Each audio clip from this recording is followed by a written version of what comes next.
আপনারা দেখছেন আজকে আমরা একটি ন্যাক্কারজনক হামলার পরে আপনাদের সামনে উপস্থিত হয়েছি। এই ঘটনাটির সম্পূর্ণ বিস্তারিত আপনাদের কাছে তথ্য সাপেক্ষে উপস্থাপন করার জন্য। আপনারা দেখেছেন জাতীয় নাগরিক পার্টির পক্ষ থেকে আমরা সারা দেশে বেশ কয়েকটি আসনের সীমানার অসন্তুষ্টি জানিয়ে আমরা আবেদন করেছি। তারই প্রেক্ষিতে ব্রাহ্মণবাড়িয়ার একটি আসন নিয়ে আমাদের সিনিয়র নেতা আতাউল্লাহ সাহেব আজকে এসেছেন শুনানিতে অংশগ্রহণ করার জন্য।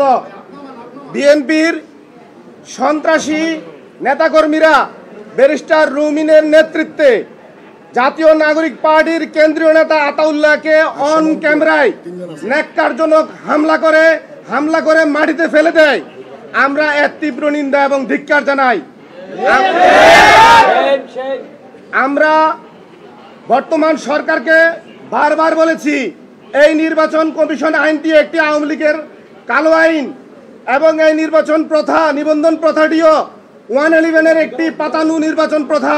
আমরা শুরু থেকে বলেছি এই নির্বাচন কমিশনের ইট থেকে শুরু করে প্রত্যেকটি নেতাকর্মী এবং প্রত্যেকটি কর্মকর্তা আওয়ামী লীগ এবং বিএনপি দ্বারা নিয়ন্ত্রিত।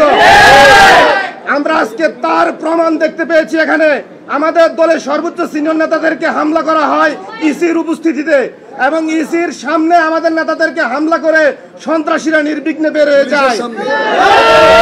উপস্থিতি আমরা এখানে আজকে প্রতিবাদ জানাতে এসেছি, কিন্তু আমরা ইসির কাছে কোনো ভিক্ষা জানাতে আসি নাই, আমরা ইসির কাছে কোনো দয়া চাইতে আসি নাই। আমরা বিশ্বাস করি ইসির একটি দায়িত্ব, সে সাচিবিক দায়িত্ব পালন করবে, কিন্তু সে যদি কোনো দলীয় কর্মীর মতো আচরণ করে, বিএনপির দপ্তর সম্পাদকের ভূমিকা পালন করে, নয় পল্টনের পরোয়া এখানে পালন করতে যায়, আমরা সেটি বাংলাদেশে হতে দিব না। আমরা বারবার বলেছি এই নির্বাচন কমিশন বিএনপির দপ্তর সম্পাদকের ভূমিকায়, এই নির্বাচন কমিশনের অধীনে বাংলাদেশে সুস্থ নির্বাচন হওয়া সম্ভব না, যার প্রমাণ ইসির সামনে এনসিপির সর্বোচ্চ নেতাদেরকে হামলা করা হয়। আমরা যার উপরে হামলা করা হয়েছে আমাদের বিগত ফ্যাসিস্ট আমলে 10-15 বছর যিনি নির্যাতিত নেতা, যিনি 18-র কোঠা আন্দোলনের সর্বোচ্চ ত্যাগ স্বীকার করেছেন, এই পরীক্ষিত নেতা জাতীয় নাগরিক পার্টির সিনিয়র নেতা আতাউল্লাহকে আজকে নির্মমভাবে অন ক্যামেরা হামলা করা হয়েছে।